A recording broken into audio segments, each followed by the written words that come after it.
जे होते मिनिस्टर ते जसे फिरायचे तसं तुम्ही अननोन कधीतरी टाइम न सांगता व्हिजिट करत चला.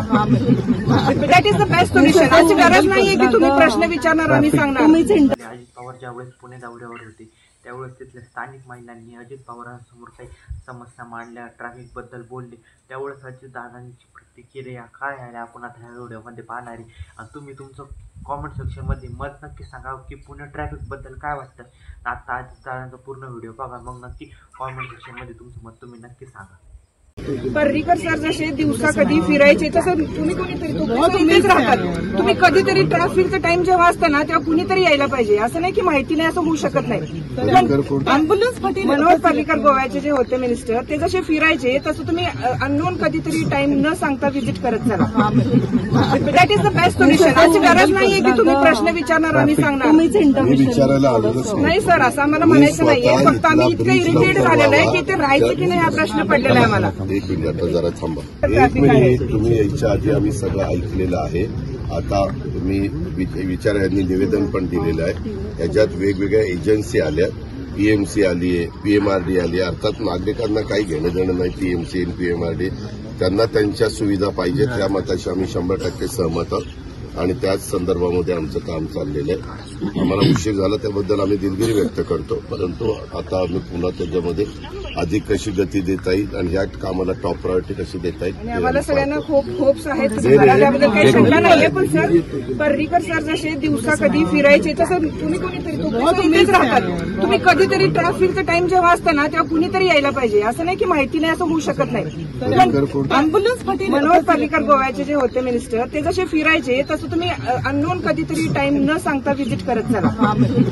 That is the best solution. अशी गरज नाहीये की तुम्ही प्रश्न विचारणार आणि सांगणार. नाही सर, असं आम्हाला म्हणायचं नाहीये. फक्त आम्ही इतकं इरिटेट झालेलं आहे की ते राहायचं की नाही हा प्रश्न पडलेला आहे आम्हाला. एक मिनिट, आता जरा थांबा.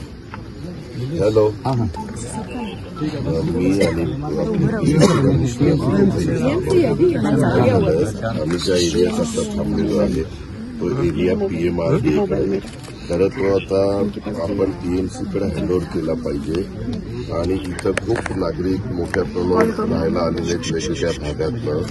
त्यांना तिथं ज्या ओपन स्पेस मोठ्या मोठ्या बिल्डरनी ज्या सोसायट्या बांधलेल्या आहेत किंवा कन्स्ट्रक्शन केलेलं आहे तिथं त्यांना गार्डन किंवा इतर ज्या काही सुविधा लागतात त्या सुविधा देण्याची गरज आहे. कारण ते पीएमसी आणि पीएमआरडी असं ते त्रांगडं निर्माण झालेलं आहे. केशवनगर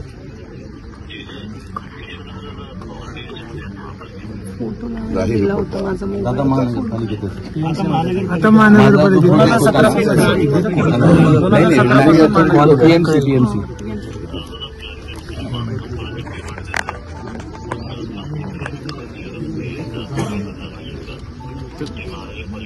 हेच प्रश्न आहे. नाही, तुम्ही काय होतं, तुम्ही बांधकाम परवानगी देऊन बसताय, बिल्डर बांधकाम करून जातोय आणि नंतर तुम्ही म्हणता आता पीएमसीने सगळ्या गोष्टी पुढच्या कराव्यात. मग बांधकाम परवानगी देखील तुम्ही पीएमसीकडे द्या ना. तुम्ही कशाला तुमच्या हातात ठेवली? नाही, पूर्वी चूक झाली, दुरुस्त करा. मग त्याच्याकरता आपल्याला मुख्यमंत्र्यांपर्यंत जावं लागेल का शहराच्या ठिकाणी करता येईल?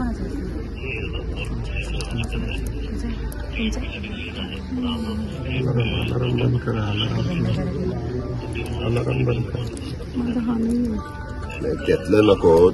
त्यांचं तुम्ही जे काही टॅक्स, तुम्ही जे शुल्क घेतात नागरिकांकडनं, शुल्क घेतल्यानंतर नागरिकांचं म्हणणं आहे की आम्ही पैसे दिलेले आहेत आता आम्हाला तुम्ही सर्व्हिस द्या. काय चुकीचं आहे त्यांचं?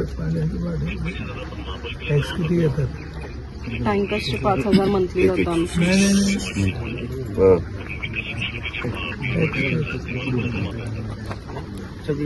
हा, एक मिनिट, कमिशनर साहेब बोलतो.